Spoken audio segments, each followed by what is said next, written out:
Good afternoon, everyone. It is October the 21st, 2025. The next video I'm going to put up has been a very difficult video. I've had to take it and kind of break it down, and I'm going to be doing a lot of reading. That's why I've got my glasses on today. As you can see by the title, it's called Cartel Canada.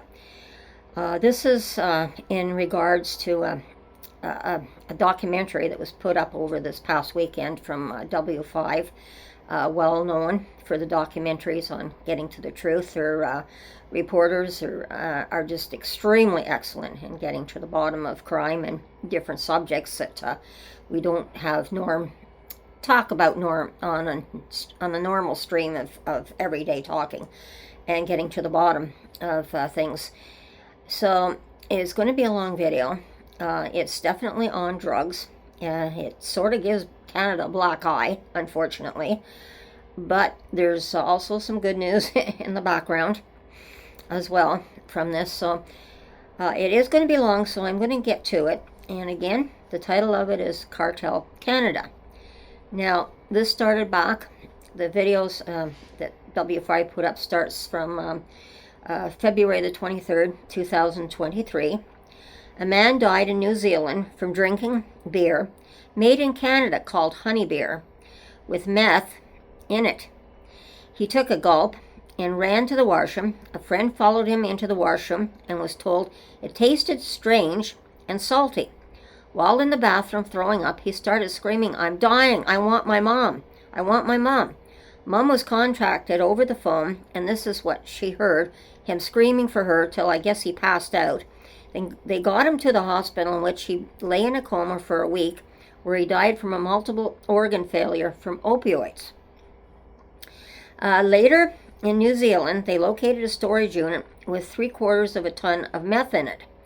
This was a lead story in New Zealand at the time. The documentary showed in pure form on the floor, in buckets, on counters, and everywhere, where cans on this honeybee from Canada were opened. When they poured it out, it was in liquid form, pure meth, which when poured was thicker than beer. Can you imagine this man opening what he thought was just a can of beer and taking a large gulp? It did not give details on the can that the man who died drank from, but even if the meth was being shipped in pure form in the beer cans, even a very small amount would have been deadly.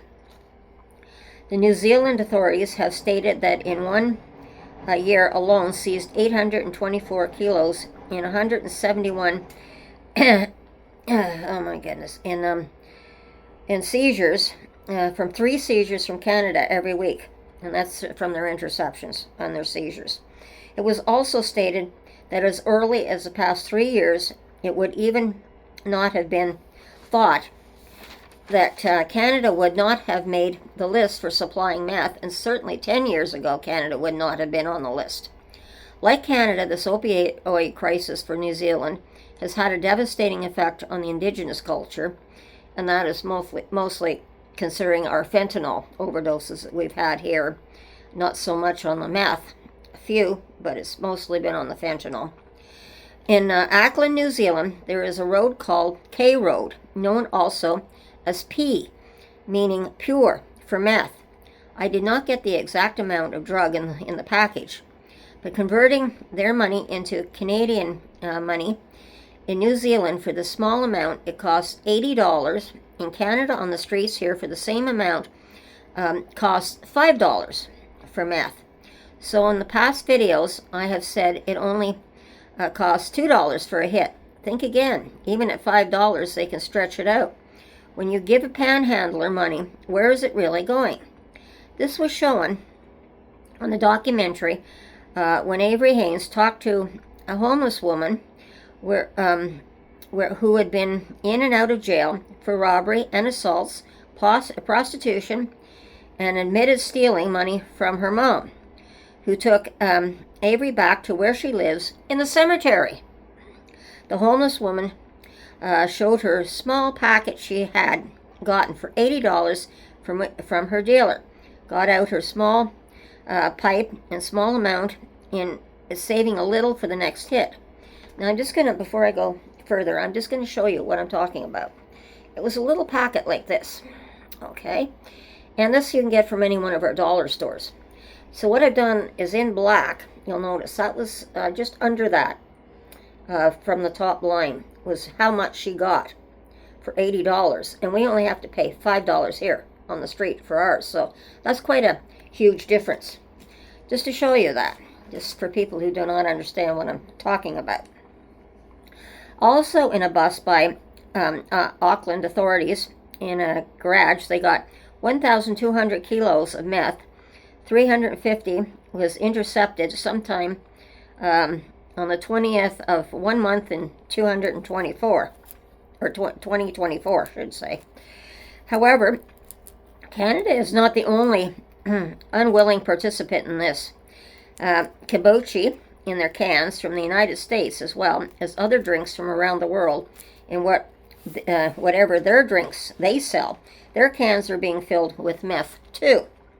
Also, back to Canada, one of the largest busts in New Zealand came in Canada's maple syrup jars, 713 kilos worth. Also, a man in New Zealand who picked up these cans and did not know that they contained meth in it, gave it to co-workers, and was charged with manslaughter on February the 22nd, 2025, this year, to 25 years in prison. Another man also caught is now serving 22 years in prison. Also, the family of the first victim in 2023 wants answers. What is both New Zealand and Canada doing about it? Now, if you follow my channel in the early spring, I showed videos on 2 major meth lab busts in British Columbia, as well as one super lab in Alberta that the RCMP busted. Also, other seizures of both meth and fentanyl of the U.S.-Canada border. In the border seizures, 390 kilos of meth, for an example. As on the table, it showed cash, a large number of weapons as well. It was also pointed out by the RCMP that Trump, not Trip, but I wouldn't want to trip over him, Trump, with his tariffs and fixation of fentanyl at our border, helped to contribute to the lack of manpower that was a problem after the pandemic. That is why our Prime Minister here in Canada rushed people to our border over the fentanyl, and is now at least now announcing, as of last week, another 1,000 RCMP officers, as well as more equipment to help the to combat this type of crime, as well as other crimes that need urgent attention. Okay, and that's also just to remind you that he's also hiring another bunch of border security people as well for this reason. Now the RCMP have acknowledged that there are 7 cartels in Canada that are listed as terrorist group that I'm sure are underestimating. Under investigation. That's what I meant. Now, when the meth labs in BC were busted by the police, W5 asked if and why they were not investigating these meth labs. The simple explanation is this. Each police force has its own jurisdiction, which it's responsible for. If another police department becomes involved in another department, jurisdiction then usually falls in the jurisdiction of the police department responsible for that jurisdiction. Now, Canada has a patchwork of police jurisdictions. For example, Ontario has a provincial police department, which is responsible for Ontario. Some provinces do, others do not have a prominent police department, have a provincial police department, but it is also the jurisdiction of our federal police, and others, the federal police, of the RCMP. They have jurisdiction as well of the whole entire province. And also cities and provinces, we have large cities, even small towns, that have their own police departments. So it's not always automatic that our federal police, RCMP, are called in, and they could be called in to assist the city or town on a case. Then it's also and then they also have to consider as the crime is, whether it's federal crime or not. This is always the way it has been. There is a certain amount of resentment between police jurisdictions because if one jurisdiction overlaps with another jurisdiction, it is considered an interference and meddling, and is a questioning of who is more competent. However, when one police department, for example, if one police department comes under scrutiny for a case, say for example police brutality, it is acceptable for another police department will be asked to examine the case and evidence, as that the police department is an independent body with police knowledge to see if charges were warranted or not. Also, the police also have another independent body as well that oversees them.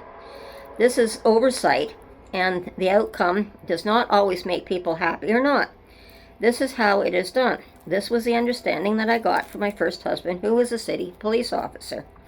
So when W5 was asking the RCMP officer questions that he wouldn't, or in this case couldn't answer, it could very well have been because a joint investigation was probably going on behind the scenes. So information was not to be shared, as my first husband would say, not to tip off the bad guys. It's so hard for ordinary people to understand the rules and regulations in a systematic way when emotions are running high and people's feelings and thoughts are mixed up in a blender. It is impossible to see the light clearly at the end of the tunnel, because that tunnel seems to go on in slow motion for what seems to be forever, and time seems to stop still, when in fact time is really on our side. My grandfather used to say, give a person enough rope and they will eventually hang themselves. In this case, I think a lot of eyes are now on this problem of meth and its crisis. It's only a matter of time, and it could be months or even longer before the evidence is gathered to catch and prosecute these individuals involved. And you want to make sure that the evidence wants to stick. This is when patience is really a virtue. Unfortunately, a lot of people may have to suffer before this is achieved, as this appears to be a worldwide network. So this is not going to be a very easy problem to solve. It's going to take a lot of cooperation from countries and individual people, as well as individual organizations, to solve this problem. Even though the RCMP did receive an email about this, did a small investigation, but closed it. I think there is more than meets the eye here. In W5 investigation found a CEO of a company named Peter Petracor in Canada. I think his last name was Sandhu. They questioned him about the man who died in New Zealand. He claimed he knew nothing about it, and the meth in cans, although it was directly linked to the Honey Bear Company, W5 found out he lives in Delta, BC. After W5 gave them the information they had on their investigation, he refused to take their calls. So W5 traced him down to his house. When no one answered the door, a man slipped out the back door in a car. W5 gave chase but lost him. When W5 checked that decided to check on this, that no arrest in Canada on this was made last year or ever. The RCMP did confirm some arrests made in Canada in last year, but not able to give information. Again, possibility there is an investigation. They don't want to tip off anybody. What the RCMP did tell them, which was not made public yet, was that an RCMP officer was going to New Zealand to share information between Canada and New Zealand. It was also claimed that 1,214 kilos, for example, has been seized in New Zealand every month. It was also reported by W5 that meth is also starting to enter Australia as well, and toys being brought in and caught by the Australian authorities by mail.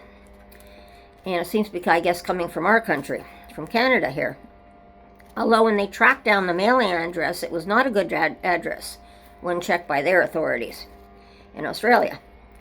It was also noted that one of the gangs dealing the meth from New Zealand has started a chapter in Montreal about a year ago. Footnote: here in Montreal, in Canada. We also have a port. That's the port that is all we also talk about when we talk about all our stolen cars and our car thefts. They're being shipped out of the country through that port as well. Very convenient. Just a little note up here. On the good side of things, New Zealand has started programs to get gang members of meth, and dealing with a good success with the programs by taking those who are before the judges are released to them afterwards. That they are also then taken back. Just a minute. Released to them afterwards. They are also then taken back into the prisons to talk to other prisoners about after they have served their time, and talked about WFI showed how these former gang members then had a better life, including being back with their families even.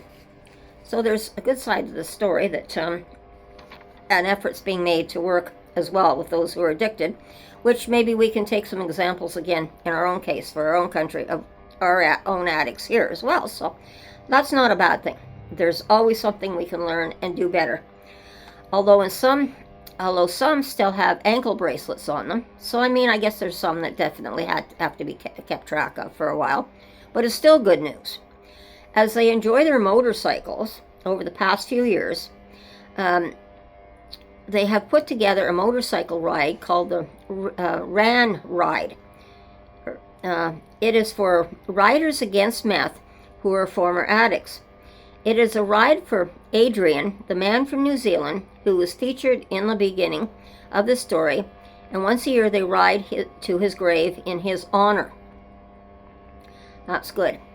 All these people are realizing they have better lives, being off and not addicted, and not dealing the drugs and everything. Good point. Another happy note in Adrian's story is that Adrian's sister was pregnant at the time of her brother's overdose death, and she named her newborn son after his uncle Adrian in his memory, and it was a time for healing as well for the family. So there was a death in the family, horrible death that should never have happened in the first place, but this baby also helped to bring some healing. So that was another good thing to see. On one note, it was noted by W5 that meth is also coming into Canada through the States as well. Although we have had a few busts with meth and fentanyl and drugs from Canada, or very little. That's one reason why our Prime Minister is hiring more security, border patrol officers, as I've mentioned before, to make sure that we combat this. Because we have to find out. We know it's in the country now. We're working on it. But just to give you an example, they put this up on the video that I'm going to put up after this video. Mexico, pays $500. This is in Canadian money. $500 for 1 kilo of meth. Canada pays $10,000 for 1 kilo of meth. New Zealand, does it ever go up? New Zealand goes up to $300,000 a kilo. So they've got a really good business going there. So I'm sure if this is probably why we had not noticed the meth labs and that in the beginning, because they certainly want to keep low-key about things. They would not want to advertise this if they're doing such great business overseas in New Zealand, and they're starting to spread out in definitely into Australia as well, from what they know. So I strongly suggest too that the RCMP send someone or an officer from our RCMP over to talk to Australia. So countries need to get together, discuss this, because this is serious. And as I said, it's so serious. It's unfortunate that we got caught up in the middle of this for Canada. And that's a nasty black eye in us. But we apologize, I'm sure, for that, because this is not what Canada wants either. But now we have the problem. We have to deal with it. It's for the countries that are involved and the other countries to watch what's going on as well on their borders, so they're not caught up in it. How are we going to deal with it? Not only in our own country. We have to deal. This is what we call shared leadership. We have to come together and find a way to solve this problem before we have more deaths.